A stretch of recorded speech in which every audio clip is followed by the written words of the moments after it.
3 weeks ago, my sister showed up at my front door with 2 suitcases, smeared mascara, and a cracked voice. Her marriage had fallen apart. Her husband cheated. She had nowhere to go. I didn't even think twice. My wife and I live in a 4-bedroom house. Our kids are grown. We had space, and she was family. I told her she could stay as long as she needed. At first, everything was fine. She cried a lot. We ordered food, watched old movies, and tried to help her heal. My wife was patient, almost too patient. Then the comments started. Small things at first. Why is the thermostat so high? Don't you think buying organic would be better? My wife quietly adjusted. She didn't complain. Soon it turned into everything. She criticized how we stacked the dishwasher, how late we stayed up, the dogs barking, the music we listened to, the way my wife cooked. And every time, my wife smiled and swallowed it. I noticed the change before she ever said a word. Her laughter faded. Her shoulders stayed tense. She stopped humming while cooking. One evening, I came home around 6:30. My wife was at the stove, making dinner. She looked exhausted. My sister sat at the kitchen island scrolling on her phone. Without even looking up, she said, "You know, if you let that chicken sit longer, it wouldn't be so dry." My wife froze for a second, then kept cooking. My sister continued, "And honestly, that seasoning is kind of bland. You should try something different. Also, when was the last time you cleaned behind the stove?" That was it. I set my keys down slowly. "Emily," I said,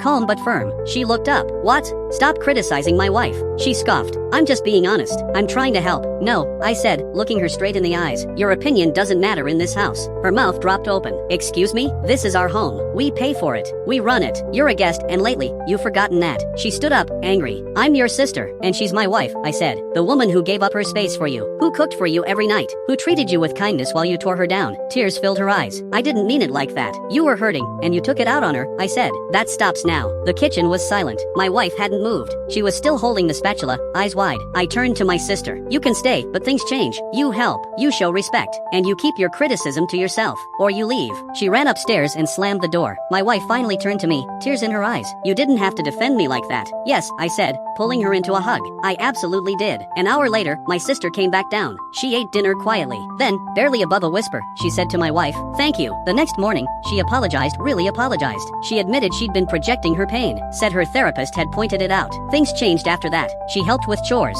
complimented my wife's cooking, even started walking the dogs. Last week, she moved into her own apartment. Before she left, she hugged my wife and said, "I didn't deserve your patience. Thank you for giving it anyway." Later that day, my mom called me. I expected anger. Instead, she said, "It's about time someone stood up to her. Your father and I never did. Family matters, but protecting your partner matters more. And sometimes, love means drawing a line and refusing to let anyone cross it."